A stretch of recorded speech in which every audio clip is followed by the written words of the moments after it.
is AFCRDTV for a late August bank holiday Monday match. It finishes St Ives Town 3, AFC Rushden Diamonds 1. Our man of the match is Connor T. And Connor, at times the Diamonds played very brightly in the game, but just a disappointing result in the end. Yeah, of course. The result is the most important thing at the end of the day, and I think again we fell short again. I think in the first half we looked threatening, but still with what we had with the ball, we didn't really create any clear-cut chances. So it's 0-0 at halftime, so you definitely could go either way. You have to feel confident at that point. Going into halftime we felt really confident. We felt like we could go out in the second half and really take the game to them and walk away with the 3 points, but it wasn't to be today. Now Diamonds did create one excellent chance in the 27th minute. It looked like it was Vincent Cooper at the back on a goal, but a contentious decision again goes against us by the referee. What did you make of that? It looked like the linesman said he tugged at the St Ives defender, pulled his shirt, and then the referee said no, it's a goal. But then they had a little conference, a powwow as such, and they decided no goal. It's frustrating, the decisions like week in, week out, but we can't just keep going back to the referees and making excuses. Like, we need to do more, we can do a lot more, so I know that's frustrating, but it's part of the game. Yeah. Well, Diamonds did fall behind though, early second half 1-0, but then Eniola Agemoh-Davies with an equalizer, and wow, that was a nice goal by Eniola, wasn't it? Yeah, it was a great goal from him, and it gave us that boost again to go and push for the winner.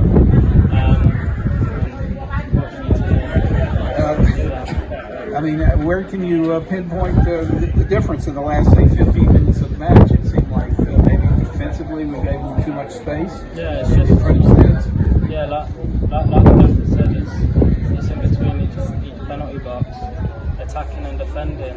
Like that's ultimately what's probably going to win or lose your games. And if we're not good enough in that area of the pitch, then it's going to be difficult to pick up points. So if we can nullify that and to improve on that, then that's when we will start to see improvements and winning games. Definitely.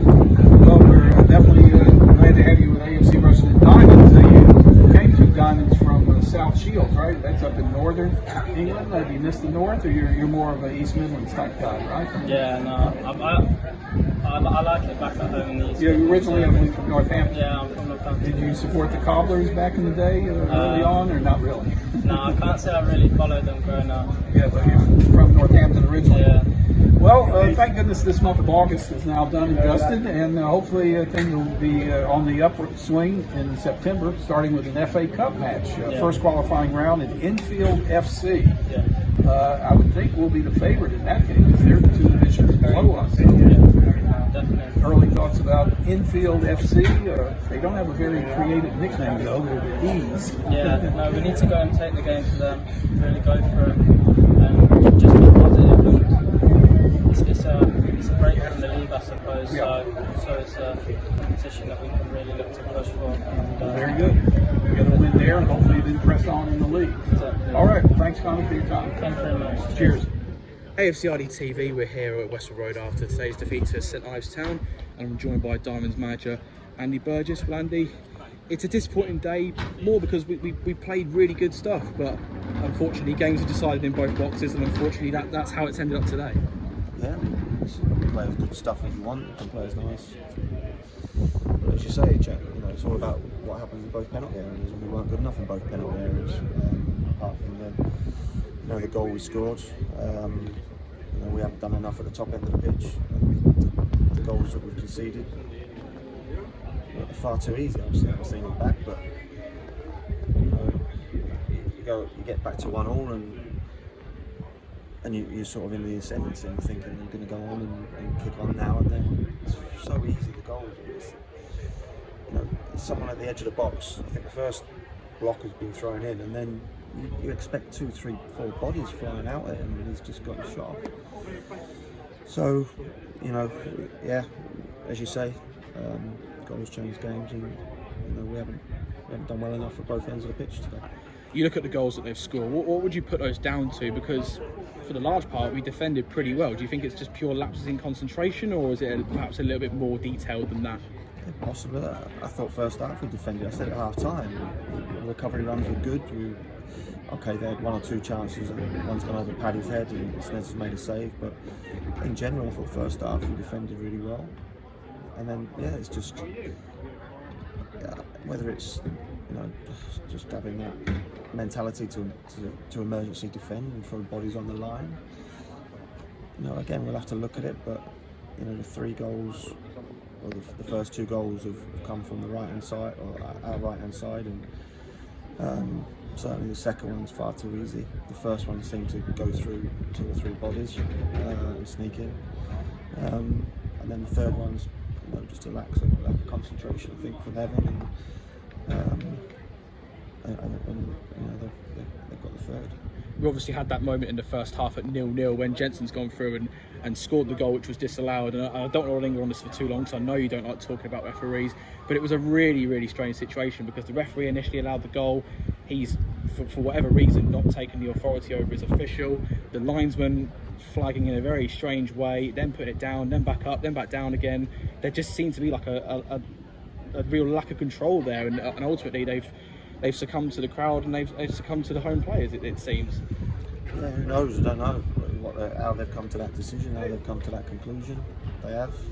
I think if he's given a free kick for that, then there'd be 7,000 free kicks in the whole game. Their bench is shouting it's a definite foul, but I think if it was at the other end, I'm certain that they'd have thought it was just, as it was, just Jensen got there first. And listen, it's frustrating. As I said to you on Saturday, every game we end up standing talking about officials, which I don't want to do, but the impact it had on this game, you don't know what's going to happen. It might have been the same outcome, but you go 1-0 up, you go in at half time 1-0 up.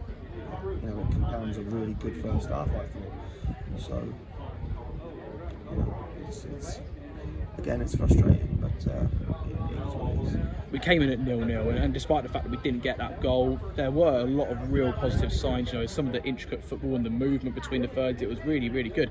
The only thing we were lacking was that bit in the final third. So was that the message to the players at the break? Yeah, there was loads of really good things in the first half in terms of moving the ball, in terms of patterns and what we're trying to do. And again, Saturday and today is a lot closer to how I want us to be. We have to pass the football. We haven't got a centre forward who can play on his own and win headers and win flicks and hold things up really. And we've got players who are goal scorers and runners in behind, if you like. And we need to create. We need to build things. And, the goals showed that good football in the edge of the box. Again, loads of times in the first half we got in behind and we showed good. Again, good awareness when to go a little bit longer, when to keep it short. Good movement from wide areas into loads of good things in terms of patterns of play and in the sort of general way we want to play. But it's all about what happens in the penalty area. We had 1 or 2 times in the first half when we flash balls across the box, so we got it, and the final ball just wasn't quite there. A couple of times we went in again second half, but it's that bit in the box that wasn't good enough, and we've lost it. Well, the results haven't been there, but the performances have been gradually improving. Certainly the last 2 have been particularly more impressive than what we've seen. And we know it's a work in progress at the moment. It's been a massive squad overhaul. Do you think it's just that bit of time? Because even today, we've got 2 forwards out unavailable, and we've still come here, disappointed that we've not scored at least a few goals. Yeah, it is. I agree. I think the last 2 performances, first half on Saturday and for large parts today, is a lot more like I want to play. I want to pass the ball. I want to move the ball. Players want to play like that because that's good football and good, showing good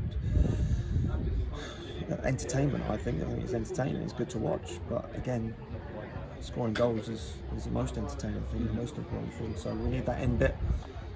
I don't want us to come away from make 1 or 2 errors and giving it away on our box, but that'll happen if we ask them to pass the ball. And to appreciate that. I think the mentality that they've got and the way that we've played the last 2 games has shown that we can do it that way. But again, it's just setting product. Well, we've got a break in from league action now as we move on to the FA Cup this Sunday. And it's a competition that we take very seriously. We've had some good runs in the past. We haven't quite had that recently, but it's a good opportunity as we go to Enfield this Sunday. They are lower league opposition, but they have had some great results over the last few months. So that will be a test in its own right. Yeah, absolutely. It'll be tough. Just said to them after the game, we need that to be what ignites our season. We need to go there.